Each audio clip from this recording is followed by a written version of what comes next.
Hello students, आज हम लोग यहाँ पर जानेंगे ह्यूमन डाइजेस्टिव सिस्टम के बारे में। भाई आपके एग्जाम में डाइजेस्टिव सिस्टम यानी पाचन तंत्र से बहुत सारे सवाल बनते हैं, तो इसको हम डिटेल में यहाँ पर डिस्कस करेंगे और ये पूरा कंप्लीट लेक्चर है ह्यूमन डाइजेस्टिव सिस्टम के ऊपर। तो चलिए भाई शुरुआत करते हैं पाचन तंत्र की आखिरकार क्या होता है। देखिए स्टूडेंट, जब भी पाचन तंत्र के बारे में आप लोग सुनते हो तो आपके दिमाग में हमेशा ये इमेज आती है, राइट। यही इमेज आपको देखने को मिलेगी। लेकिन सवाल ये उठता है कि आखिरकार हमें पाचन तंत्र की आवश्यकता क्यों है, हमारी बॉडी के अंदर हमें क्यों चाहिए डाइजेस्टिव सिस्टम। देखिए स्टूडेंट, आप सभी को पता है कि हम सब खाते हैं खाना, है ना। हम सब भोजन खाएंगे। इस दुनिया में जितने भी जीव जंतु हैं वो अपना खाना खाते हैं। खाना खाने से क्या फ़ायदा मिलने वाला है? खाना खाने से हमें मिलती है ऊर्जा, हमें मिलती है एनर्जी।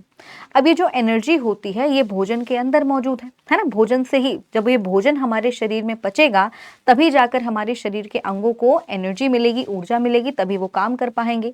तो आखिरकार इस भोजन में ऐसा क्या है जो हमें एनर्जी देता है, हमें पोषक तत्व देता है, ठीक है। तो अगर बात की जाए पोषक तत्वों की तो स्टूडेंट याद रखिएगा कि जो हम खाना खाते हैं, जो हम भोजन खा रहे हैं, जो फूड हम लोग खाते हैं, इस भोजन के अंदर मौजूद होते हैं न्यूट्रिएंट्स, जिनको कहा जाता है पोषक तत्व। ये जो न्यूट्रिएंट्स होते हैं, इन न्यूट्रिएंट्स को पचाने के लिए ही हमारे पास दिया हुआ है पाचन तंत्र, ठीक है। भोजन के अंदर न्यूट्रिएंट्स होंगे, न्यूट्रिएंट्स को ही पोषक तत्व कहा जाता है। अब इन्हीं पोषक तत्वों को डाइजेस्ट करने का जो प्रोसेस होता है, जो पूरी प्रक्रिया होती है, उसी को पाचन कहते हैं। और इस पाचन के लिए हमारे शरीर में पूरा एक पाचन तंत्र दिया हुआ है, ठीक है। अब सवाल उठता है कि आखिरकार ये भोजन के अंदर कौन से पोषण छुपे हुए हैं, कौन से पोषक तत्व हैं जो भोजन के अंदर छुपे हुए हैं, जो हमारे शरीर को एनर्जी दे रहे हैं, हमारे शरीर के विभिन्न अंगों को कार्य करने में सहायता प्रदान कर रहे हैं, ठीक है। तो देखो स्टूडेंट, जब आप खाना खाते हो तो भाई आप लोग रोटी खाओगे, आप चावल खाओगे, आप आलू की सब्जी खाओगे, है ना। बहुत सारी चीज़ें हमारे पास, वैरायटी ऑफ फूड हमारे पास मौजूद है। तो जब हम उसे खाते हैं तो उसमें ऐसा क्या छुपा हुआ है जिससे हमारे शरीर को एनर्जी मिलती है, ठीक है। तो देखिए, जो हमारा खाना है, जो खाना हम खाते हैं, उस भोजन के अंदर जो पोषक तत्व हैं वो बेसिकली 3 प्रकार के हैं जो आपको याद रखने हैं। पहला होता है जिसे हम कार्बोहाइड्रेट कहेंगे। कार्बोहाइड्रेट का मतलब होता है बच्चों शर्करा। एक तरीके से कार्बोहाइड्रेट को आप शर्करा कह सकते हो, ठीक है। कार्बोहाइड्रेट जो होता है ये एक्चुअल में हमारे शरीर को एनर्जी देते हैं, यानी आपकी बॉडी को जो ऊर्जा देने वाले तत्व हैं या पोषक तत्व हैं वो कार्बोहाइड्रेट्स होते हैं, याद रखेंगे। तो कार्बोहाइड्रेट्स को बच्चों एनर्जी गिविंग सब्सटेंस कहा जाता है। क्या कहा जाता है इनको? इनको कहेंगे energy giving substances. Energy giving substances का मतलब ये है कि ये ऊर्जा प्रदान करने वाले तत्व हैं, ठीक है। ये क्या है? ऊर्जा प्रदान करने वाले तत्व इनको बोला जाता है, याद रखेंगे। That is very very important. अब ये जो कार्बोहाइड्रेट हैं ये हमारे शरीर में कार्बोहाइड्रेट एनर्जी नहीं देंगे। ये जो पूरा पाचन तंत्र है ना, ये कार्बोहाइड्रेट को क्या करेगा? छोटे छोटे पार्टिकल्स में, यानी भोजन के जो बड़े बड़े अणु हैं उन बड़े बड़े अणुओं को छोटे छोटे पार्टिकल्स में तोड़ेगा, ब्रेक डाउन करेगा। और ब्रेक डाउन करने के बाद यही कार्बोहाइड्रेट हमारे शरीर के अंदर जाकर पचते हैं ग्लूकोज के रूप में, याद रखेंगे। यही कार्बोहाइड्रेट्स हमारे शरीर में जाकर पचता है ग्लूकोज के रूप में, और यही ग्लूकोज जो है वो हमारे शरीर को एक्चुअल में एनर्जी देता है। तो कार्बोहाइड्रेट का जो पचा हुआ रूप होता है वो होता है ग्लूकोज, और यही ग्लूकोज क्या करेगा? हमारे शरीर को एनर्जी देगा। आप लोगों ने देखा होगा गर्मियों के समय में जब किसी को चक्कर वक्कर आ जाता है या बहुत शरीर में कमजोरी होती है, वीकनेस होती है, तो डॉक्टर उसे ग्लूकोज की बोतल लगाता है, राइट। तो जो ये ग्लूकोज होगा यही एक्चुअल में हमारे शरीर को क्या दे रहा है? एनर्जी दे रहा है, ऊर्जा प्रदान कर रहा है, याद रखेंगे। तो पाचन तंत्र में क्या होगा कि जो भोजन में हम लोग कार्बोहाइड्रेट खाते हैं, ये कार्बोहाइड्रेट हमारे शरीर के अंदर जाकर पचते हैं ग्लूकोज के रूप में, याद रखेंगे। अब कार्बोहाइड्रेट हमें मिलते कहाँ से हैं? तो जो आप गेहूं के रोटी आप खा रहे हो, आप आलू खा रहे हो, आलू में कार्बोहाइड्रेट का कौन सा रूप होगा? स्टार्च होगा, याद रखेंगे, ठीक है। तो ये हो गया। चावल हो गया, उसमें स्टार्च मौजूद है जो कि कार्बोहाइड्रेट का ही एक प्रकार होता है। तो ये जो सारी चीजें हैं इनके अंदर आपको कार्बोहाइड्रेट मिलेगा, ठीक है। दूसरा भोजन का तत्व क्या हो जाएगा? दूसरा जो भोजन का तत्व होता है उसे हम बोलते हैं फैट, या उसे वसा कहा जाता है। कभी कभी फैट के लिए लिपिड शब्द का भी इस्तेमाल किया जाता है। वसा का मतलब हो जाएगा फैट यानी ऑयली कंटेंट, होता ये है कि जैसे आपने देखा होगा आपकी मम्मी खाना बना रही है, अब खाना बनाने में थोड़ा बहुत तेल का तो इस्तेमाल किया ही जाता है, वेजिटेबल ऑयल का इस्तेमाल करेंगे, राइट। तो वो जो वेजिटेबल ऑयल्स होते हैं उन्हीं के अंदर मौजूद होता है फैट, उन्हीं के अंदर बेटा वसा मौजूद होता है। या फिर आप घी खा रहे हो, या फिर आप जैसे दूध खाते हो, कोई भी डेयरी का उत्पाद है, दूध पी रहे हो आप, ठीक है, दूध खाओगे नहीं दूध पियोगे, तो डेयरी के उत्पाद में भी क्या होता है भाई, दूध के अंदर भी फैट की मात्रा मौजूद होती है। तो बेसिकली क्या होता है, आपका जो खाना है जिस वेजिटेबल ऑयल में पक रहा है या जिस वेजिटेबल ऑयल के थ्रू बनाया जा रहा है, तो वो वेजिटेबल ऑयल जो होगा या जो घी होगा कहीं ना कहीं वो वसा के रूप में आपके शरीर के अंदर एंटर करता है। या फिर आप जैसे मूंगफली वगैरह खा रहे हो, फैट उसमें होगा। कोई आप ऑयल सीड खा रहे हो, राइट, उसमें फैट मौजूद होता है, वसा उसमें मौजूद होता है। तो बेसिकली फैट जो होता है इनको क्या कहा जाता है, इनको कहा जाता है बच्चों इंस्टेंट एनर्जी गिविंग सब्सटेंसेस। क्या बोलेंगे, इंस्टेंट एनर्जी गिविंग सब्सटेंसेस इनको कहा जाता है, यानी ये आपके शरीर को अत्यधिक ऊर्जा प्रदान करते हैं। तो अगर आपसे तुलना करने के लिए पूछा जाए कि हमारे शरीर को अत्यधिक ऊर्जा कौन देगा, तो कार्बो जो फैट्स होते हैं ये हमारे शरीर को अत्यधिक ऊर्जा प्रदान करते हैं कार्बोहाइड्रेट्स की तुलना में। तो याद रखेंगे ये अत्यधिक और इंस्टेंट ऊर्जा प्रदान करेंगे, याद रखेंगे अत्यधिक ऊर्जा प्रदान करते हैं, ये चीज आपको पता होनी चाहिए, that is very very important, ठीक है, याद रखेंगे। अब ये जो फैट होते हैं ये हमारे शरीर में जाकर पचेंगे फैटी एसिड या फिर ग्लिसरॉल के रूप में। तो कई बार यही सवाल आता है कि जो वसा होता है ये हमारी बॉडी के अंदर किस रूप में जाकर पचेगा, तो ये हमारी बॉडी के अंदर फैटी एसिड या ग्लिसरॉल के रूप में जाकर पचते हैं, ठीक है। अब फैट हमारे लिए बुरा नहीं होता, फैट हमारे लिए बच्चों अच्छा होता है। आपके शरीर के अंदर जितने भी आंतरिक अंग हैं उन अंगों के ऊपर एक परत है फैट की, वसा की, याद रखेंगे। फैट जो है वो हमारे आंतरिक अंगों को एक तरीके से सुरक्षा प्रदान करेगा। फैट की वजह से ही आपकी बॉडी में जो इंसुलेशन का काम भी ये करेगा, यानी बॉडी से हीट बाहर नहीं जाने देता।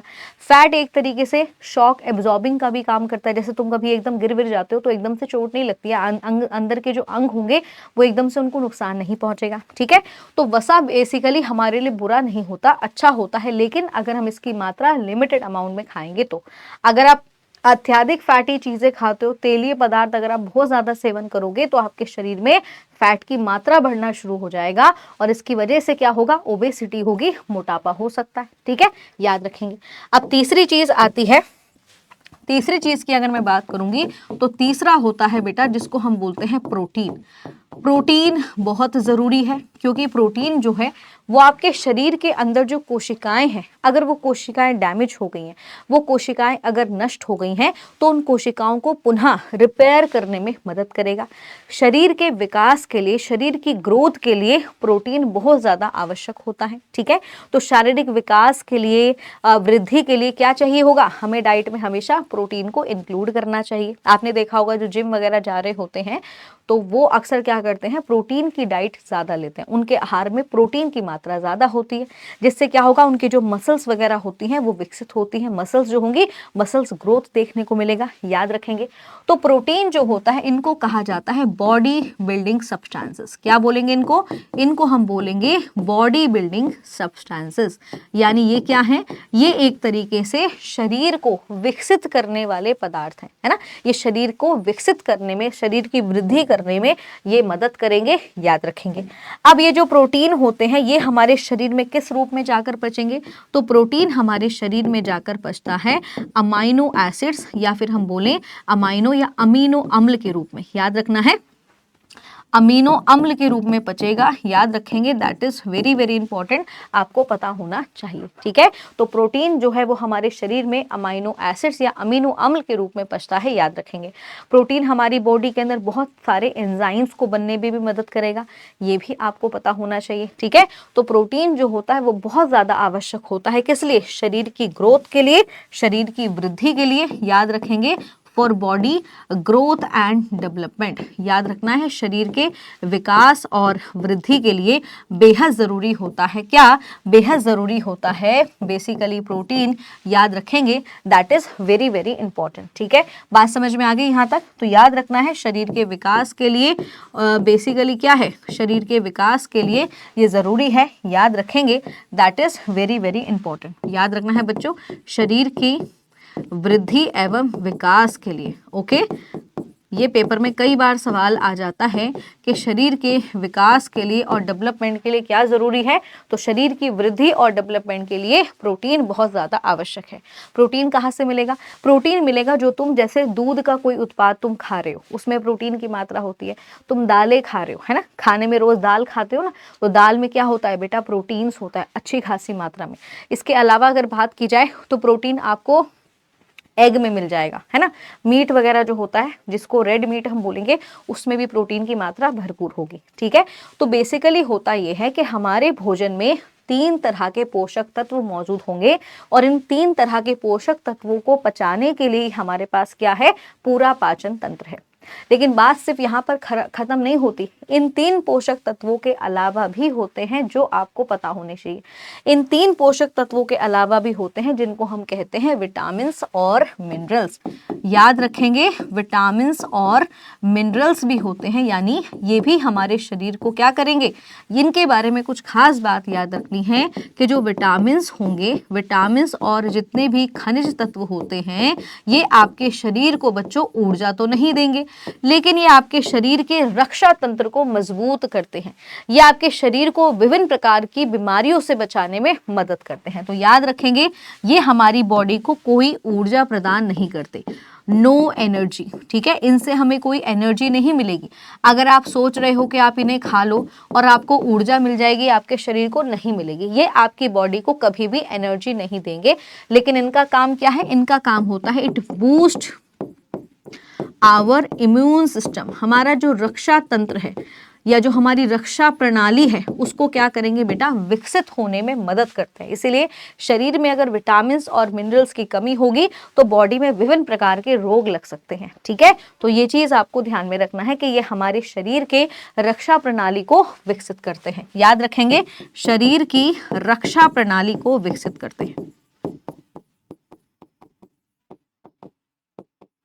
को मजबूत बना लीजिए कह सकते हैं, या फिर एक तरीके से उसको क्या करेंगे? विकसित होने में मदद करते हैं।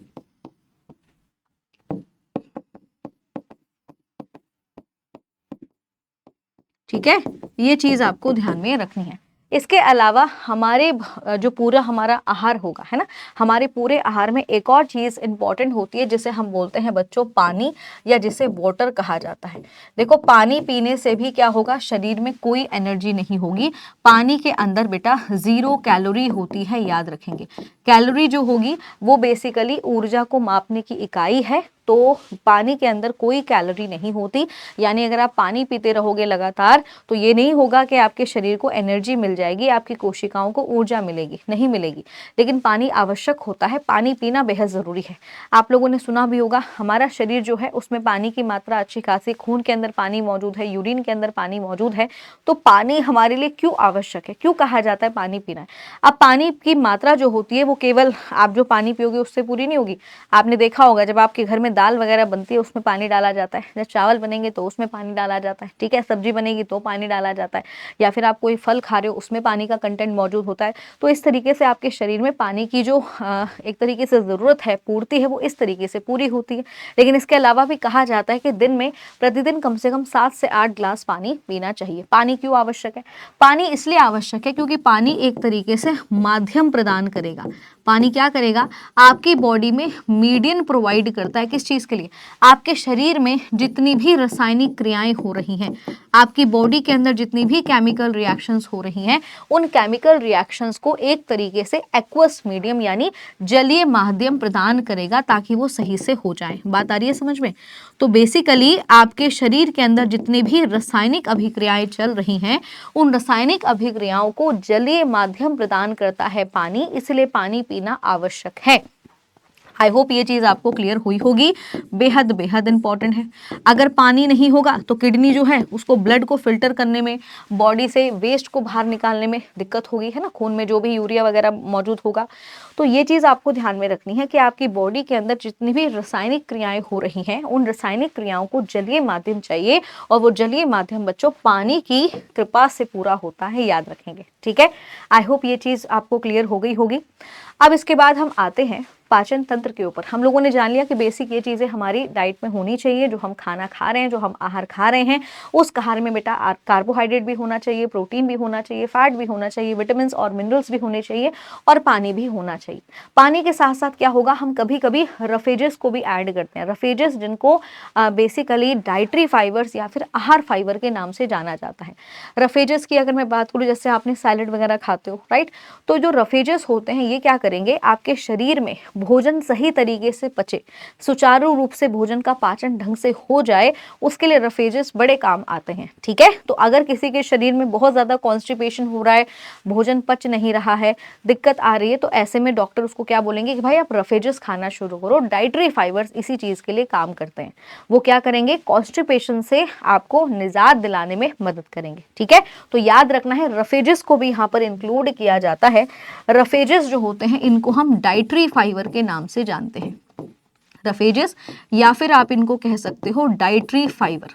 डाइटरी फाइबर्स वो होते हैं जो कि एक तरीके से हमारे अधपचे भोजन से हमें छुटकारा दिलाने में मदद करते हैं, इसलिए इनको आहार फाइबर के नाम से जाना जाता है। ठीक है, इसलिए इनको हम क्या कहेंगे, आहार फाइबर कहेंगे, याद रखना है। और हमेशा रफेजेस हो गए या डाइटरी फाइबर हो गए, ये हमेशा बच्चों प्लांट बेस्ड होते हैं। प्लांट बेस्ड का मतलब हो जाएगा, अगर आप सोच रहे हो कि एग वगैरह से आप सैलेड बना लो तो वो नहीं होगा। जितने भी जैसे जो भी सब्जियां होंगी, है ना, जो भी फल वगैरह होंगे, इनसे आप बना सकते हो रफेजेस, लेकिन आप कभी भी जो एनिमल प्रोडक्ट्स होते हैं, जो जंतुओं के उत्पाद होते हैं, उनको कभी भी रफेजेस की श्रेणी में नहीं रखा जाता, याद रखेंगे। तो पेड़ पौधों के जो उत्पाद होंगे वही इस कैटेगरी के अंदर आएंगे, ये चीज़ आपको बेटा पता होनी चाहिए। ठीक है, तो आई होप यहाँ तक आपको बेसिक चीज़ें क्लियर हो गई होंगी। यहाँ से एक चीज़ और याद रखेंगे संतुलित आहार के बारे में, जिसे हम बैलेंस डाइट कहते हैं। कभी कभी पूछा जा सकता है एग्जाम में कि बैलेंस डाइट के अंदर क्या क्या चीज़ें शामिल होती हैं। तो संतुलित आहार के अंदर बच्चों carbohydrate, protein, fat, vitamin, minerals, water and roughages, ये सारी चीज़ें आपके संतुलित आहार के अंदर आती हैं। तो ये चीज़ आपको पता होनी चाहिए। संतुलित आहार क्या होगा, संतुलित आहार ये कहता है कि जितने भी पोषक तत्व हैं वो आपको पर्याप्त मात्रा में खाने चाहिए। अगर आप उनमें से किसी भी एक को नहीं खाओगे या ये आपके आहार का हिस्सा नहीं होंगे, तो आपके शरीर में इनसे संबंधित विभिन्न प्रकार के रोग लग सकते हैं। ठीक है, तो इस चीज़ का आपको ध्यान रखना है, राइट। चलिए अब जरा समझते हैं कि हमारी बॉडी में ये जो पूरा पाचन का कार्य है, जो ये पोषक तत्व हैं वो कैसे पचेंगे। देखो, हम अगर पूरे पाचन तंत्र की बात करें तो इस पाचन तंत्र की शुरुआत बेटा माउथ से हो जाती है, आपके मुख से हो जाएगी, और इसकी जो एंडिंग होगी वो एनस यानी गुदा पर जाकर होगी। तो अगर मैं पूरे डाइजेस्टिव सिस्टम की बात करूं, पूरे पाचन तंत्र की बात करूं, तो जो पूरा पाचन तंत्र है, या अगर हम बात करें ह्यूमन डाइजेस्टिव सिस्टम की, मानव पाचन तंत्र की, ह्यूमन डाइजेस्टिव सिस्टम जिसको हम कहते हैं मानव पाचन तंत्र, ये जो मानव पाचन तंत्र है, याद रखेंगे, ये बेसिकली यहाँ पर शुरुआत होती है और यहाँ पर आती है बारी आहार नाल की। ये जो पूरा आप माउथ से लेकर एनस वाला हिस्सा देख रहे हो, इसको आहार नाल या इसको एलिमेंट्री कैनल कहा जाता है। याद रखेंगे, पूरा का पूरा जो पाचन तंत्र है, आहार नाल यानी जिसको एलिमेंट्री कैनल कहा जाता है, याद रखेंगे आहार नाल। और दूसरा इसी पाचन तंत्र का एक और हिस्सा होगा जिसे हम बोलते हैं बच्चों क्या, एसोसिएटेड ग्रंथियां, या जिनको कहा जाएगा सहायक ग्रंथियां। ये सहायक ग्रंथियां क्या करेंगी, भोजन के पाचन में मदद करती हैं, याद रखेंगे, इनको कहा जाएगा सहायक ग्रंथियां। एसोसिएटेड ग्लैंड्स होती हैं और आहार नाल होगी, ये दोनों चीजें मिलकर पूरे पाचन तंत्र का निर्माण करेंगी। ये चीज आपको पता होना चाहिए। अब पेपर में क्या क्या सवाल आते हैं, सबसे पहला सवाल आएगा कि पाचन जो आहार नाल है इसकी लंबाई कितनी है। इसकी शुरुआत बच्चों मुंह से होगी और एंडिंग एनस यानी गुदा पे होगी। सबसे पहला सवाल तुम्हारे पेपर में बनता है कि एलिमेंट्री कैनाल की लेंथ कितनी होती है, इसकी लंबाई कितनी होती है। तो इसकी लंबाई की अगर मैं बात करूं, अप्रॉक्सीमेटली याद रखेंगे 30 फीट होती है। याद रखेंगे अप्रॉक्सीमेटली कितनी होगी, 30 फीट लंबाई होगी, याद रखेंगे। ये औसतन है, ये एवरेज है, ध्यान रखना है, राइट। अब आहार नाल की शुरुआत कहाँ से होगी, तो याद रखेंगे स्टार्ट्स फ्रॉम, कहाँ से होती है ये शुरुआत, कहाँ से होगी, starts from mouth to anus, यानी जो आपका मुख है, मुख से, याद रखेंगे, मुंह से कहाँ तक होगी, गुदा तक। इसका अंत कहाँ पर होगा बेटा, गुदा पर होगा, याद रखेंगे। कभी कभी पेपर में सवाल आता है कि कौन कौन से अंग शामिल होते हैं आहार नाल में। तो आहार नाल की शुरुआत जैसे मैंने आपको बताया कि भाई माउथ से होगी। माउथ के बाद दूसरा इंपॉर्टेंट पार्ट आता है जिसको हम बोलते हैं ईसोफेगस, याद रखेंगे। उसके बाद बेटा जी यहाँ पर आपको जानना है पेट यानी स्टमक के बारे में। फिर यहाँ पर बारी आती है स्मॉल इंटेस्टाइन जिसको हम कहते हैं छोटी आंत, याद रखना है स्मॉल इंटेस्टाइन। इसके बाद बारी आती है लार्ज इंटेस्टाइन की जिसको कहा जाता है बड़ी आंत, याद रखेंगे लार्ज इंटेस्टाइन। और लास्ट में आप जानोगे लार्ज इंटेस्टाइन का ही एंडिंग पार्ट होता है एनस या जिसको गुदा कहा जाता है। तो ये आपको पता होना चाहिए क्योंकि एग्जाम में सवाल आ जाता है, ठीक है। माउथ का मतलब होता है मुंह कह लीजिए, या फिर अगर मैं बात करूं तो इसे बक्कल कैविटी के नाम से भी जाना जाता है। अभी बताऊंगी बक्कल कैविटी का मतलब क्या होता है। इसको हम मुख गुहा भी कह सकते हैं, याद रखेंगे इसे मुख गुहा भी कहा जाता है, याद रखना है। ईसोफेगस की बात करेंगे, इसको ग्रसनी बोला जाएगा, ठीक है, ग्रासनी इसको कहा जाएगा। स्टमक को बेटा पेट कहते हैं, इसको बोलेंगे छोटी आंत, याद रखेंगे ये छोटी आंत हो जाएगी। ये बेटा बड़ी आंत है, याद रखना है, इंपॉर्टेंट है बड़ी आंत। एंड लास्ट में आपका आता है गुदा जिसे हम बोलते हैं एनस, ठीक है। तो ये सारे के सारे आहार नाल का पार्ट होते हैं, याद रखेंगे। अब एसोसिएटिव ग्रंथियों की बात करूं तो इस श्रेणी में कौन आ जाएगा बेटा, इसमें आपको पढ़ना होगा राल ग्रंथि के बारे में जिसको हम बोलते हैं सिलिवरी ग्लैंड, राल ग्रंथि। यहीं पर आप पढ़ेंगे लिवर के बारे में जिसे यकृत कहा जाता है। और साथ में यहाँ पर आप जानोगे बेसिकली पेनक्रियास या जिसको हम बोलते हैं अग्नाशय। तो ये बेसिकली क्या है, ये सहायक ग्रंथियां हैं। अब इन सहायक ग्रंथियों का काम क्या होता है, इन सहायक ग्रंथियों का काम होता है ये एक तरीके से पाचन रस बनाती हैं। और ये जो पाचन रस होगा ये हमारे भोजन को पचने में मदद करेगा, ठीक है। तो पाचन रस जो होता है या एंजाइम्स जो होंगी इनके द्वारा बनती हैं, इनके द्वारा उत्पन्न होंगी। और ये पाचन एंजाइम्स जो होंगी वो हमारे भोजन को या हमारे भोजन के अंदर जो पोषक तत्व है उस पोषक तत्व को क्या करेंगी, उस पोषक तत्व को रिलीज करवाने में या उस पोषक तत्व को पचाने में मदद करती हैं, याद रखेंगे, ठीक है। यहाँ तक बातें क्लियर हो गई हैं, फटाफट बताएंगे। आई होप कि यहाँ तक चीजें आप लोगों को क्लियर हो गई होंगी, that is very very important. अब शुरुआत करेंगे वन बाय वन करके, इन सब के बारे में जानेंगे कि आखिरकार कहाँ से किस चीज की शुरुआत होती है और किस तरीके से भोजन का पाचन शुरू होता है, ठीक है। तो सबसे पहले अगर हम बात करेंगे तो सबसे पहले बेटा आता है जब आपका माउथ खुलेगा। देखो खाना जब तक आप खाओगे नहीं, जब तक आप भोजन ग्रहण नहीं करोगे, तो पाचन का सबसे पहला चरण होता है इंजेशन। इंजेशन का मतलब होता है अंतः ग्रहण करना, भोजन को ग्रहण करना। जब तक आप भोजन ग्रहण नहीं करेंगे तब तक क्या होगा, तब तक जो है आपका जो पाचन तंत्र है वो काम ही नहीं करेगा, है ना भाई। पाचन तंत्र को काम करने के लिए काम तो देना पड़ेगा ना। तो जैसे तुम खाना खाओगे, खाना खाते ही तुम्हारा पाचन तंत्र एक्टिवेट हो जाता है। तो पाचन तंत्र की या आहार नाल की अगर मैं बात करूं, जैसे मैंने आपको बताया था कि इसकी शुरुआत मुख से होती है, माउथ से होती है। अब ये जो माउथ होता है आपका, अगर आप अपना मुंह ओपन करोगे तो आपको अंदर से खाली मिलेगा। तो साइंस में हमेशा याद रखना, ऐसी सभी चीजें जो अंदर से खाली होती हैं उनके लिए एक शब्द होता है कैविटी, या उस दूसरा शब्द या तो कैविटी कहा जाएगा या फिर बच्चों उसको गुहा कहा जाता है। तो आपका जो माउथ होता है इसको हम बक्कल कैविटी बोलते हैं, याद रखेंगे। इसलिए इसको क्या कहा जाएगा, बक्कल कैविटी कहा जाएगा, याद रखेंगे। तो आपका जो माउथ है या जिसको हम मुख कह रहे हैं या फिर जिसे हम बोल रहे हैं बक्कल कैविटी, याद रखेंगे बक्कल कैविटी, या फिर इसको कहा जा रहा है मुंह गुहा, याद रखेंगे मुख गुहा इसको कहा जा रहा है, याद रखना है, that is very very important. अब ये जो माउथ होगा इसके अंदर तीन चीजों के बारे में आपको जानना है जो कि बेहद इंपॉर्टेंट है। सबसे पहली चीज हो जाएगी टंग, जिसे हम जीव कहते हैं। अब जीव का काम क्या है वो भी हम समझेंगे। दूसरी इंपॉर्टेंट चीज आती है बेटा दांत, या जिनको हम टीथ बोलेंगे। और तीसरी इंपॉर्टेंट चीज है आपके माउथ के अंदर जिसको हम कहते हैं बच्चों सिलिवरी ग्लैंड, या जिसको राल ग्रंथि कहा जाता है। सिलिवरी ग्लैंड की अगर मैं बात करूं, एक पेपर में सवाल तो यही आ जाता है कि राल ग्रंथि कहाँ पर मौजूद होती है, इसकी लोकेशन क्या होती है। तो इसकी लोकेशन बेटा आपका माउथ है, याद रखेंगे। अब सबसे पहले हम जानेंगे जीव के बारे में, टंग के बारे में। आप सभी जानते हैं कि आपका जो माउथ होता है, आपका जो मुख होगा, जीभ जो होगी वो नीचे की ओर जुड़ी हुई होती है, राइट। तो जीभ जो होगी वो जो आपकी बक्कल कैविटी है, इसका जो फ्लोर होता है वहां पर आपकी जीभ अटैच होती है, याद रखेंगे। जीभ की अगर लंबाई की बात की जाए, सबसे इंपॉर्टेंट चीज होती है, पेपर में कई बार सवाल आता है इसकी लंबाई से कि भाई जीभ की लंबाई कितनी होगी। तो जीभ की लेंथ जरा लिखो, जो कि बेहद इंपॉर्टेंट है। जीभ की जो लंबाई होती है, जो लेंथ होती है, जो एवरेज लेंथ होगी, याद रखेंगे। एवरेज शब्द मैंने लिखा है, एवरेज का मतलब होता है औसतन। लड़का लड़की दोनों को मिलाकर जो औसतन लंबाई होती है वो 8 से लेकर 10 सेंटीमीटर होती है, ठीक है। ये आपकी जीभ की लंबाई है, 8 से लेकर लगभग 10 सेंटीमीटर की रेंज होगी। ये चीज बच्चों आपको ध्यान में रखना है।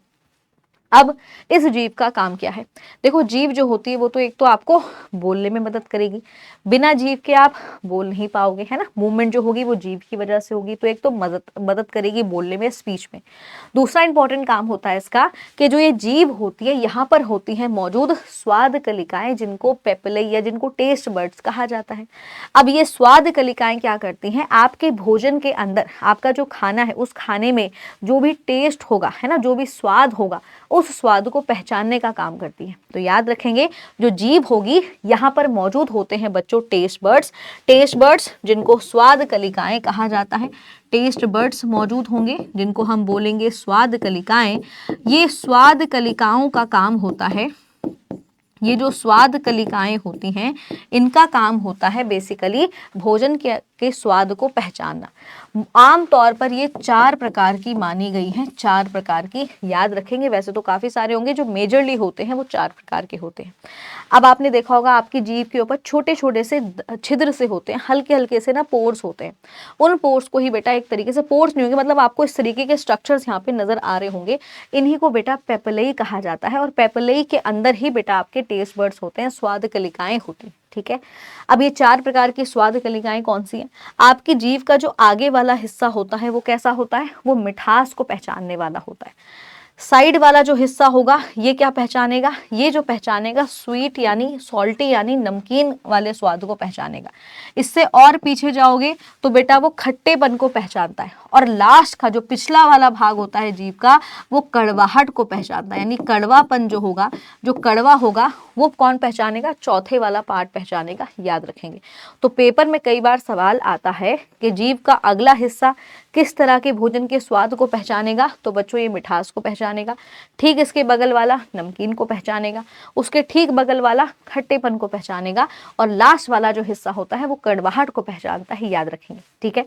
बात समझ में आ गई? अच्छा, जीभ के बारे में एक और खास बात याद रखनी है कि जो जीभ होती है इसमें हड्डी नहीं होती, याद रखेंगे। जीभ एक मस्कुलर अंग है, एक मांसपेशी अंग है, इसमें हड्डी या इसमें बोन नहीं होती, लेकिन ये आपकी हड्डियां तोड़वाने में सक्षम है, ठीक है।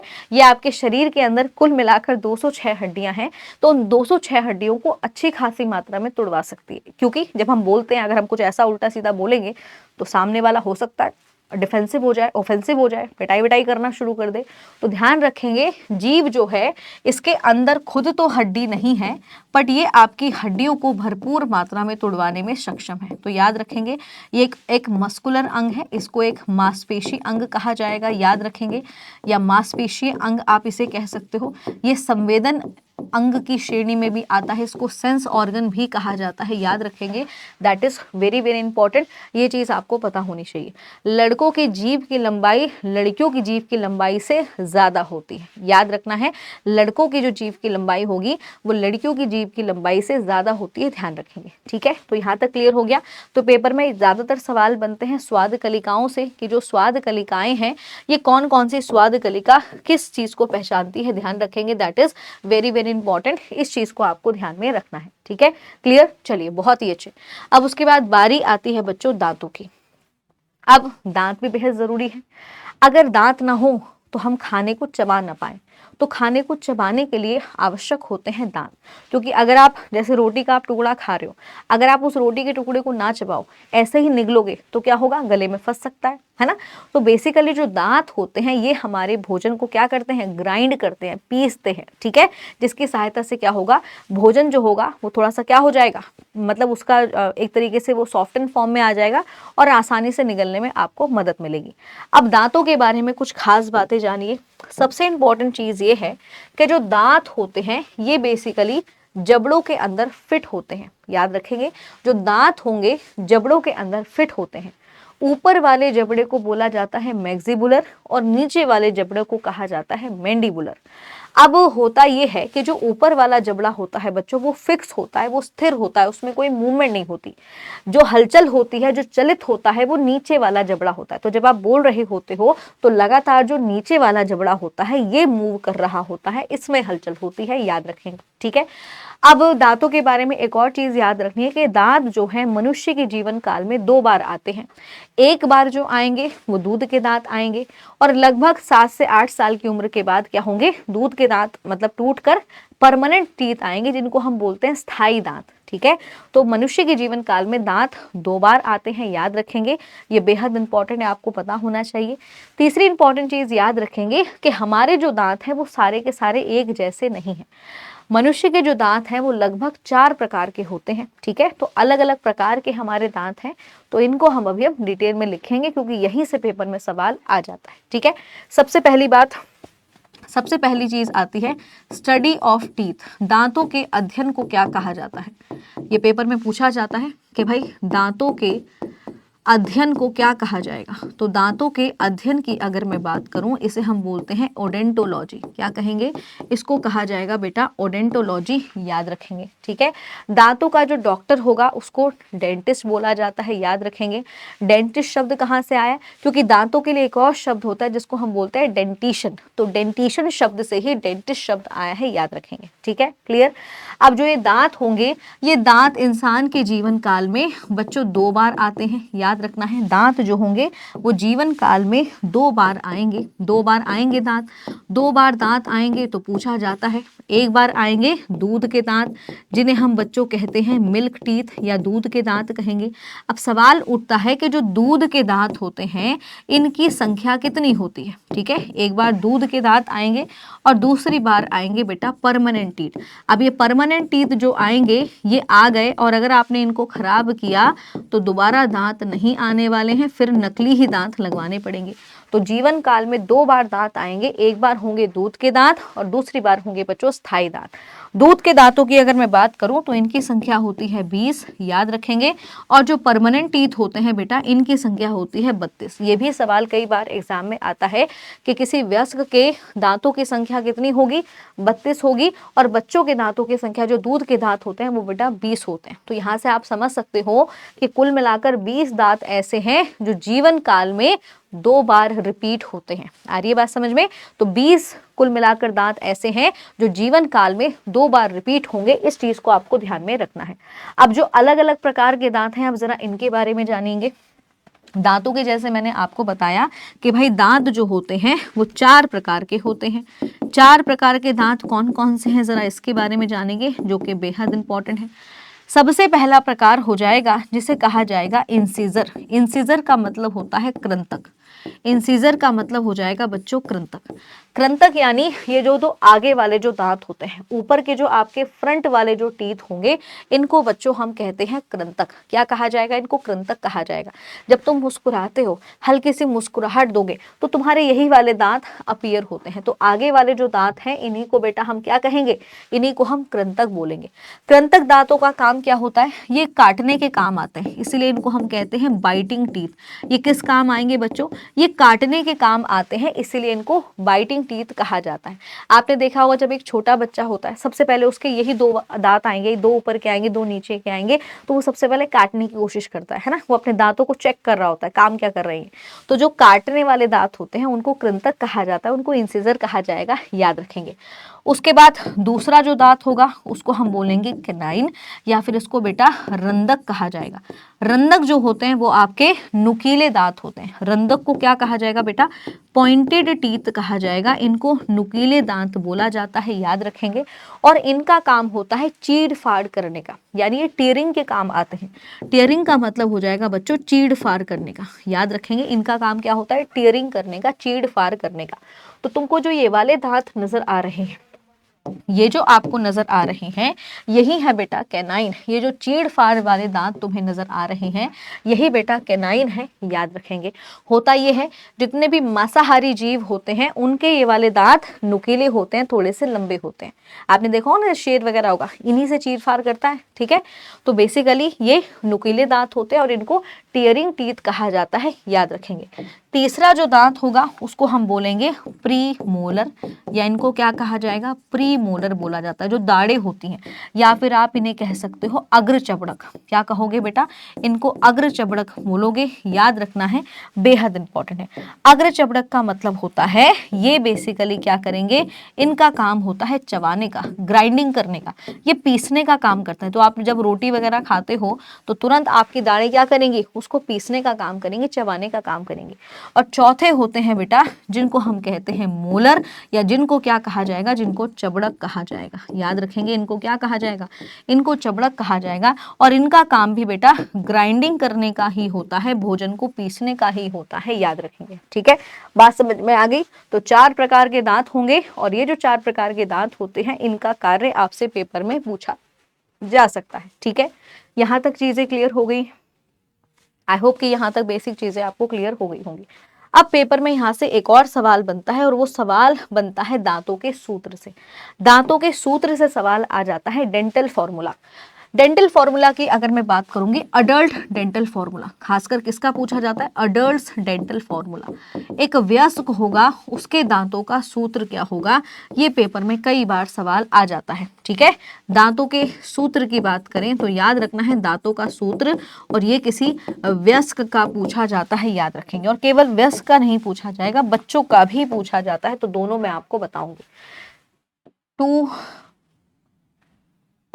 2 1 2 3 upon 2 1 2 3 into 2 is equal to 32। अब आपके मन में सवाल आएगा मैम आपने क्या लिख दिया है। कभी आप अपने दांतों को चेक कराने गए होंगे तो डॉक्टर जो होता है बच्चों को इसी तरीके से लिखता है, राइट।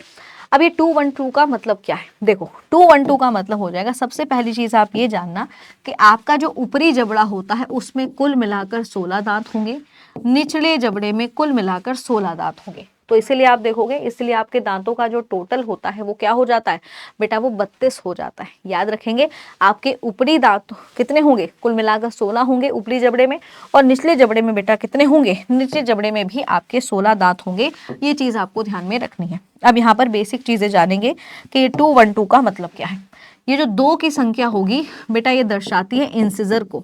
इंसिजर यानी जो कृंतक होते हैं, कृंतक को दर्शाएगी कौन सी, जो कृंतक होंगे उनको दर्शाएगी आपकी 2 वाली संख्या, याद रखेंगे, that is very very important. 1 वाली संख्या जो होती है वो कैनाइन यानी रंदक को दर्शाती है, वो क्या करेगी, वो रंदक को दर्शाएगी। 2 वाली संख्या यहाँ वाली जो होगी ये प्रीमोलर को दर्शाती है, जिनको हम बोलते हैं अग्रचबड़क। और 3 वाली जो संख्या होगी वो मोलर को दर्शाएगी, जिसको कहा जाता है बेटा चबड़क। बात समझ में आ गई, जिसको क्या कहा जाएगा बेटा, जिसको चबड़क बोला जाएगा। ये चीज आपको ध्यान में रखनी है, that is very very important. I hope कि यहाँ तक आपको क्लियर हो गया, बेहद बेहद इंपॉर्टेंट है। अब पेपर में सवाल बनेगा कि आखिरकार टोटल संख्या है कितनी, पेपर में सवाल बनेगा आखिरकार टोटल संख्या है कितनी, ये तुम्हारे पेपर में पूछ सकता है, इस चीज का तुमको ध्यान रखना है, ठीक है, क्लियर। सो जरा देखते हैं इंसिजर की अगर मैं बात करूंगी तो कुल मिलाकर इंसिजर्स की संख्या कितनी हो जाएगी, ऊपर 2 का मतलब क्या हो जाएगा, तो कुल मिलाकर जो इंसिजर्स होते हैं बेटा वो होते हैं 8, याद रखेंगे। और अगर मैं कैनाइन की बात करूं तो ये होते हैं 4, याद रखना है। वहीं पर अगर मैं मोलर की बात करूं तो ये भी 8 हो जाएंगे। और जो बेसिकली प्रीमोलर जो होंगे, प्रीमोलर बच्चों 8 होते हैं, याद रखना है। और वहीं पर बात की जाए मोलर की तो ये 12 हो जाएंगे, ध्यान रखिए। ये बेहद इंपॉर्टेंट है, आपको पता होना चाहिए, इनकी संख्या से पेपर में कई बार सवाल आ जाता है, that is very very important, याद रखेंगे।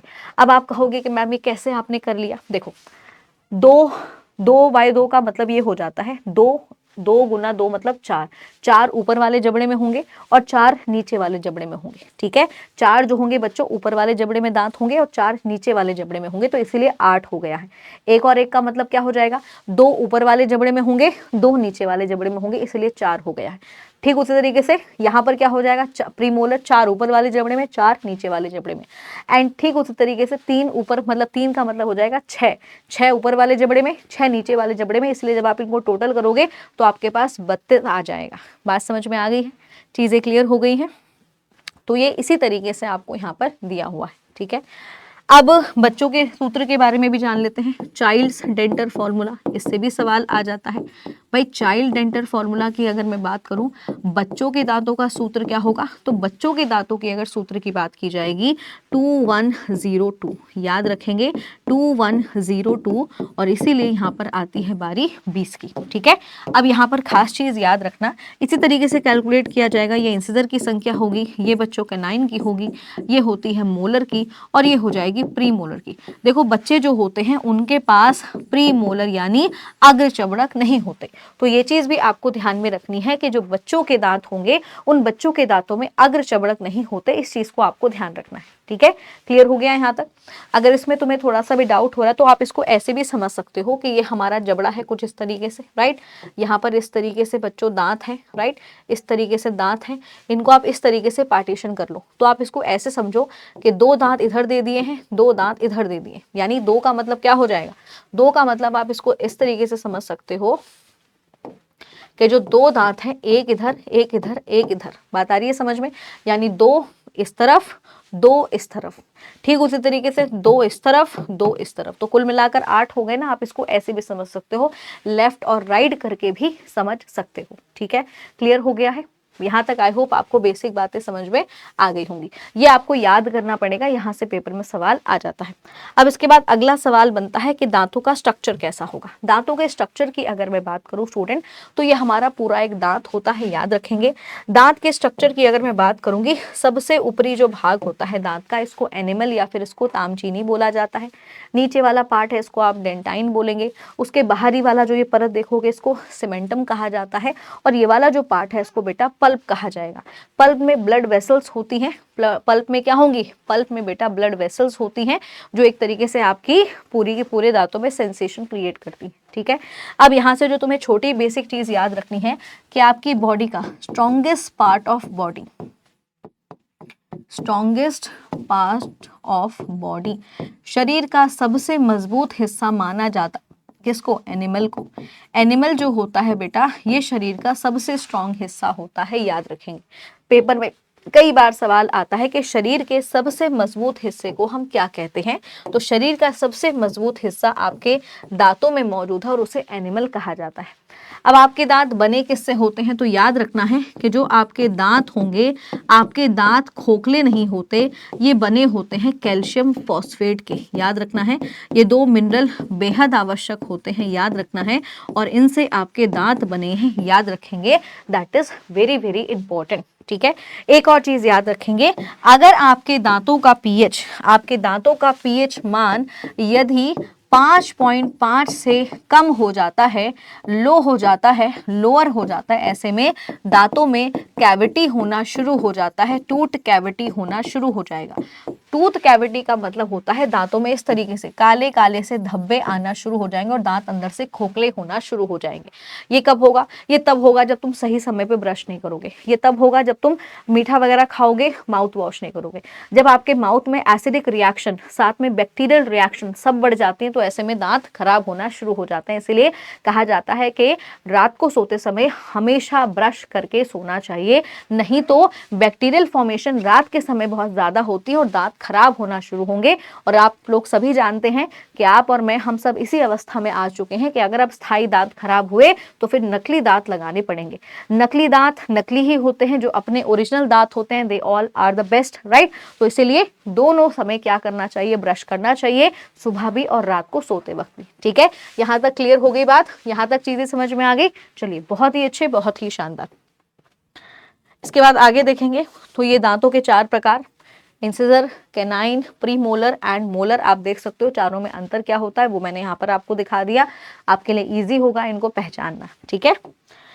अब इसके बाद बारी आती है कि जो आपका माउथ होता है, जैसे मैंने आपको बताया कि आपके माउथ में ग्रंथि ही मौजूद होती है, जिसको हम बोलते हैं राल ग्रंथि, जिसको सिलेवरी ग्लैंड कहा जाता है। राल ग्रंथि का काम क्या होता है, देखो राल ग्रंथि क्या काम करेगी,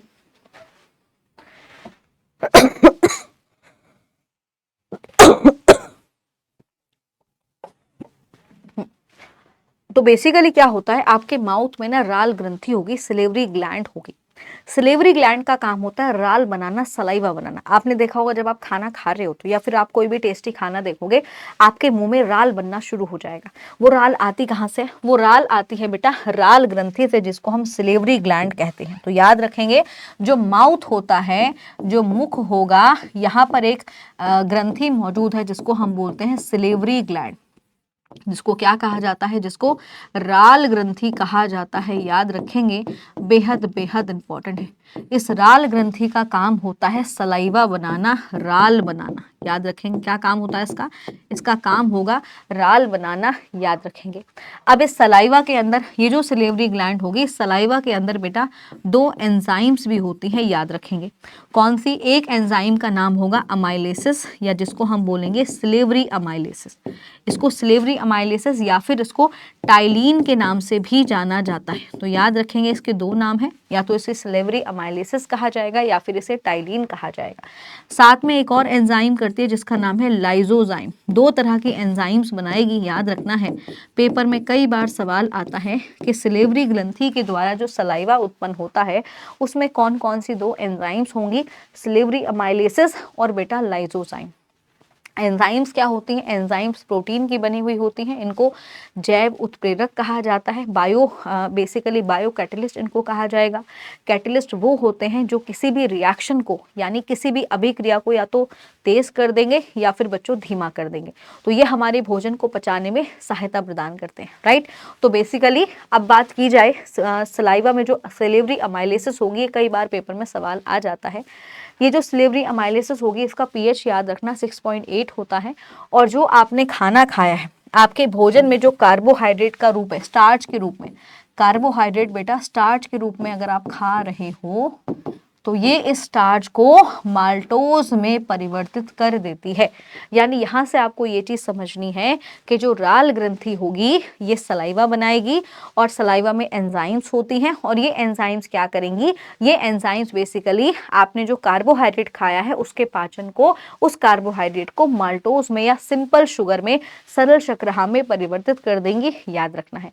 आपको यहाँ से ये चीज़ भी समझनी होगी कि भोजन का लगभग 30% हिस्सा, याद रखेंगे, आपके खाने का 30% पार्ट यानी कार्बोहाइड्रेट का 30% हिस्सा आपके माउथ के अंदर ही बेटा पच जाता है। याद रखेंगे, याद रखना है। ये कई बार सवाल आ जाता है कि कितना प्रतिशत भोजन हमारे माउथ में बचता है। अभी सिर्फ कार्बोहाइड्रेट बचा है, प्रोटीन एज इट इज ऐसे ही है। जो फैट है, जो वसा है भोजन के अंदर, वो भी एज इट इज ऐसे ही है, वो भी अभी पचा नहीं है। सिर्फ अभी पचने की शुरुआत किसकी हुई है? कार्बोहाइड्रेट की हो गई है। याद रखेंगे, माउथ के अंदर जो कार्बोहाइड्रेट होता है बच्चों, वो माल्टोज के रूप में परिवर्तित हो जाता है। याद रखेंगे, that is very very important.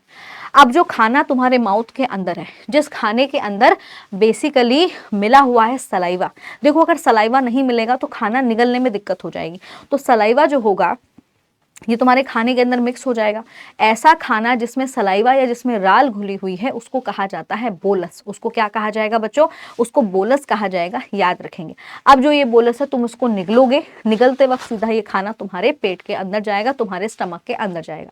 अच्छा, एक और चीज़ याद रखेंगे, ये जो राल ग्रंथियाँ होती हैं ये 3 तरह की होती हैं, 3 प्रकार की होती हैं। पहली होगी पैराटॉइड ग्लैंड, ये तुम्हारे कान के पास मौजूद होती है और ये सबसे बड़े आकार की होती है। याद रखेंगे। दूसरी हो जाएगी बच्चों सबलिंगुअल। सबलिंगुअल ये तुम्हारी जीभ के ऊपर होगी, या मतलब जीभ के नीचे होगी। याद रखेंगे।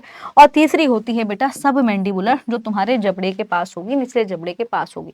तो ये तीनों की तीनों क्या करेंगी? ये तीनों की तीनों बेटा सलाइवा बनाती है, राल बनाती है। याद रखेंगे। अब लाइसोजाइम एंजाइम का काम क्या होता है? लाइसोजाइम का काम होता है बैक्टीरिया को मारना, जीवाणु को मारना। अगर तुमने खाना खाया, उस खाने के अंदर कोई बैक्टीरिया है, कोई जीवाणु है, कोई सूक्ष्म जीवी है, तो सूक्ष्म जीवी को नष्ट करने की जिम्मेदारी, किल करने की जिम्मेदारी किसकी है? लाइसोजाइम की है। वरना आप लोग देखो कि हम तो रोजाना खाना खा रहे हैं, उस खाने में हो सकता है बैक्टीरिया हो, कभी आपने हाथ नहीं धुले, ऐसे ही खाना शुरू कर दिया, आपके हाथों में जम्स हुए, बैक्टीरिया हुए, आपके भोजन में मिल गए, तो आपके शरीर के अंगों को नुकसान पहुंचा सकते हैं ना। तो नुकसान ना पहुंचे इसीलिए जो लाइसोजाइम एंजाइम है ये क्या करेगी?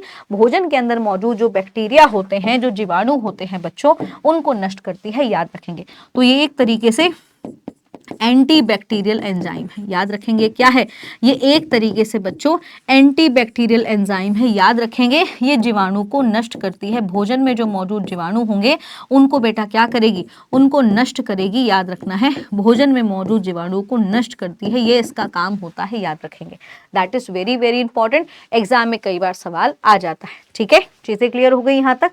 तो ये पूरा है आपके माउथ के बारे में, इस चीज को आपको ध्यान में रखना है। ठीक है, अब आपने क्या किया, खाना अब आप क्या करोगे, खाना जो बोलस था है ना, जो बोलस वाला पार्ट है, जो खाना ऐसा है जिसमें बेसिकली सलाइवा घुला हुआ है, उस खाने को हम बेटा क्या बोलते हैं, उसको हम बोलस बोलते हैं। अब ये जो बोलस है तुम क्या करोगे, तुम इसको निगलोगे। जब तुम इसको निगलोगे तो ये खाना यहाँ से एक एपिग्लोटिस होता है, एक तरीके से वेल्व तक जैसा होता है ना, एक तरीके से ढक्कन टाइप का समझ लीजिए कि जब आप खाना खाते हो तो उस खाने को निगलते हो तो वो खाना आपका बेसिकली क्या हो जाएगा, यहाँ पर फेरिनेक्स होगा। फेरिनेक्स वो कॉमन रास्ता होता है जहाँ से हवा और भोजन दोनों गुजरते हैं, एंड देन ये बोलस जो हो जाएगा सीधे निकलता हुआ यहाँ से जो तुम्हारा फूड पाइप होगा, जिसको ग्रसनी या जिसको हम कह रहे हैं आहार नाल, यहाँ से होकर गुजरेगा। राइट, अब यहाँ से सवाल है कि उस आहार नाल या जो ग्रसनी है, सॉरी आहार नाल नहीं, ग्रसनी जो होगी उसका लंबाई कितनी होगी। यहां से शुरुआत करेंगे इस तरीके से, और ये वाला हिस्सा सीधा तुम्हारे पेट से ऐसे जाके जुड़ा हुआ होगा। तो ये जो है इसी को बेटा हम ईसोफेगस कहते हैं। याद रखेंगे, और इसकी जो लंबाई होती है वो लगभग होती है 25 सेंटीमीटर। याद रखेंगे, अप्रोक्सीमेटली ये 25 सेंटीमीटर लंबा होता है। याद रखेंगे, that is very very important. इसी को आप फूड पाइप या फिर ईसोफेगस भी कह सकते हो। ठीक है, इसी को हम क्या बोलेंगे, इसी को हम फूड पाइप भी बोलेंगे। कुछ किताबों में आपको ये फूड पाइप के नाम से देखने को मिलेगा, या फिर आप इसे ईसोफेगस या फिर आप इसको ग्रसनी के नाम से भी जान सकते हो। That is very very important. ठीक है, बात समझ में आ गई। अब एक सबसे इंपॉर्टेंट बात ये चीज याद रखनी है कि यहाँ पर कोई भी पाचन नहीं होता। याद रखेंगे, ये वो जगह है जहां पर कोई भी किसी भी प्रकार का डाइजेशन नहीं होता। No digestion take place. कई बार सवाल आता है कि भोजन का वो कौन सा ऐसा पार्ट है जहां पर, वो कौन सा ऐसा हिस्सा है मतलब पूरे पाचन तंत्र का जहां पर भोजन का पाचन नहीं होगा, तो वो है बेटा ईसोफेगस, या जिसको हम फूड पाइप कहेंगे। आई होप कि ये चीज आपको क्लियर हो गई होगी। यही वो हिस्सा है जहां पर किसी भी तरीके का पाचन नहीं होगा, ध्यान रखेंगे। तो जो तुमने खाना खाया है, जो बोलस के रूप में खाना है, वो यहाँ से सीधा तुम्हारे पेट के अंदर आ जाएगा। ठीक है, यहाँ पर जो एक तरीके की मूवमेंट होती है जिसको पैरालिस्टिक मूवमेंट कहते हैं, इस तरीके से तुम्हारा खाना ऐसे ऐसे होता होता सीधा तुम्हारे पेट के अंदर आ जाएगा। ठीक है, यहाँ तक बात क्लियर। अब बारी आती है बेटा पेट की, कि भाई पेट के अंदर पहुंच गया है हमारा खाना। अब पेट के बारे में कुछ खास बातें जानेंगे जिससे सवाल आता है। ठीक है, पेट का जो ये वाला पार्ट है बेटा, इसको कार्डिया कहा जाता है, जो आपके ईसोफेगस से जुड़ा हुआ है।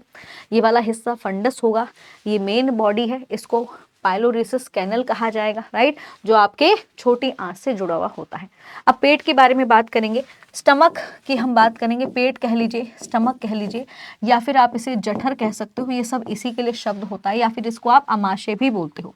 सबसे पहले याद रखना है ये जे शेप ऑर्गन है। इसका आकार कैसा है बेटा, इसका आकार इंग्लिश अल्फाबेट जे शेप जैसा है। याद रखेंगे, जे शेप जैसा अंग है, याद रखना है। भोजन हमारे यहाँ पर जो खाना आपने खाया है, जो बोलस के रूप में आपका खाना यहाँ पर गया है, वो लगभग यहाँ पर बेटा कितना होगा, लगभग यहाँ पे 4 से 5 घंटे तक रहता है। ये चीज आपको ध्यान में रखनी है। ऑन एन एवरेज अगर बात की जाए 3 से लेकर 5 घंटे तक आपका खाना यहाँ पर रहता है। डिपेंड करता है कि तुमने क्या खाया है। ठीक है, डिपेंड करता है कि आपने किस तरीके का भोजन खाया है। तो लगभग 3 से 5 घंटे का औसतन एवरेज होता है, याद रखेंगे। ठीक है, तो यहाँ पर आपका खाना इतनी देर तक रहेगा, इसलिए आपको 3-4 घंटे बाद क्या होता है बच्चों, भूख लगना शुरू हो जाती है, ध्यान रखेंगे।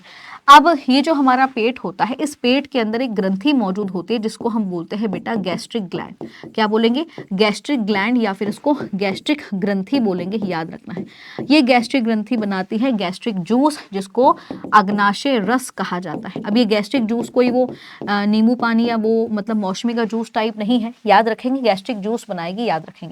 अब इस गैस्ट्रिक जूस में क्या मिलेगा आपको, 2 एंजाइम्स मिलेंगी, एक का नाम है पेप्सिन और दूसरे का नाम है बेटा रेनिन। साथ में यहीं पर HCl मिलेगा, जिसको हम बोलते हैं हाइड्रोक्लोरिक एसिड, या जिसको हाइड्रोक्लोरिक अम्ल कहा जाता है। हाइड्रोक्लोरिक अम्ल के भी बड़े इंपॉर्टेंट काम है। इसका इंपॉर्टेंट काम ये होगा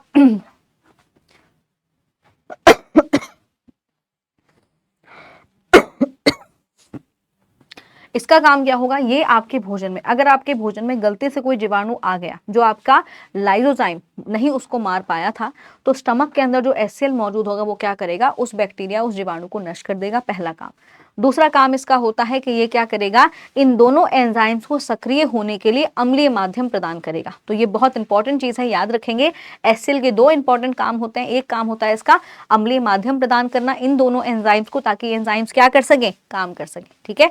पेप्सिन जो होती है इसका काम क्या होगा, भोजन के अंदर मौजूद जो प्रोटीन होता है उसको बेसिकली पेप्टोन में परिवर्तित करेगी, याद रखेंगे। और दूध के अंदर जो प्रोटीन होता है उसको पचाने में सहायक कौन होती है, उसको पचाने में सहायक होती है रेनिन नाम की एंजाइम, याद रखेंगे। That is very very important. तो पेपर में कई बार सवाल आता है कि वो कौन सी एंजाइम्स है जो दूध के अंदर मौजूद प्रोटीन को पचाने में मदद करेगी, रेनिन एंजाइम। छोटे बच्चे जो केवल और केवल दूध पी रहे होते हैं, वो उनकी बॉडी में, उनके पेट में रेनिन नाम की एंजाइम्स ज्यादा सीक्रेट होती है, याद रखेंगे, ठीक है। यहाँ तक बात समझ में आ गई। अच्छा, यहाँ से एक और चीज याद रखेंगे, पेट ही वो जगह है जहां पर प्रोटीन का पाचन शुरू होता है, याद रखेंगे। प्रोटीन का जो पाचन होता है वो यहीं पर जाकर क्या होगा, यहीं पर जाकर बेटा स्टार्ट होगा। ये चीज भी तुमको पता होनी चाहिए, that is very very important. ये चीज तुमको पता होनी चाहिए, यहीं पर शुरुआत होती है। अब ऐसा खाना जिसमें कार्बोहाइड्रेट अध पचा हुआ था, प्रोटीन ने भी पचना शुरू कर दिया है, प्रोटीन भी तुम्हारा आधा पच चुका है, ऐसा खाना जो एक तरीके से हाफ डाइजेस्टेड है या पार्शली डाइजेस्टेड है, अब इस खाने को नाम दिया जाता है काइमे का। क्या नाम दिया जाएगा, इसको काइमे कहा जाएगा, याद रखेंगे। और ये जो काइमे नाम का जो पार्ट है, यानी जो भोजन का पार्ट है काइमे, अब वो काइमे बन गया, बोलस अब काइमे में परिवर्तित हो गया है। और ये भोजन सीधा पहुंच जाएगा आपकी किसके पास, छोटी आंत के पास। आ रही बात समझ में, अब ये भोजन यहाँ से सीधा छोटी आंत के पास पहुंच जाएगा। अच्छा, यहाँ पर एक चीज और याद रखेंगे, यहाँ पर बेटा स्पिंटर्स मौजूद होते हैं। स्पिंटर्स का काम होता है कि ऐसा ना हो कि खाना छोटी आंत में पहुंच गया और वापस से पेट में आ जाए, तो वापस से पेट में आने से रोकते हैं स्पिंटर्स। जैसे खाना यहाँ चला जाएगा, स्पिंटर्स क्या करेंगे, मतलब एक तरीके से प्रिवेंट करते हैं बैक फ्लो होने को, ताकि भोजन वापस से पेट में ना आए, ठीक है। यहाँ तक चीजें क्लियर हो गई हैं, ओके। तो स्टूडेंट, आज के इस लेक्चर को हम यहीं पे सम अप करेंगे, बाकी आगे की बातें हम अपने नेक्स्ट लेक्चर में कवर करेंगे। तो आई होप आपको आज का ये जो डाइजेस्टिव सिस्टम वाला पार्ट है, पार्ट 1, बहुत अच्छा लगा होगा। बहुत सारे कॉन्सेप्ट्स आपके बेटा यहाँ से क्लियर होंगे। अब हम मिलेंगे आपसे नेक्स्ट लेक्चर में, जहाँ पर हम इसको आगे कंटिन्यू करेंगे। तो इसी के साथ thank you so much, bye bye and take care.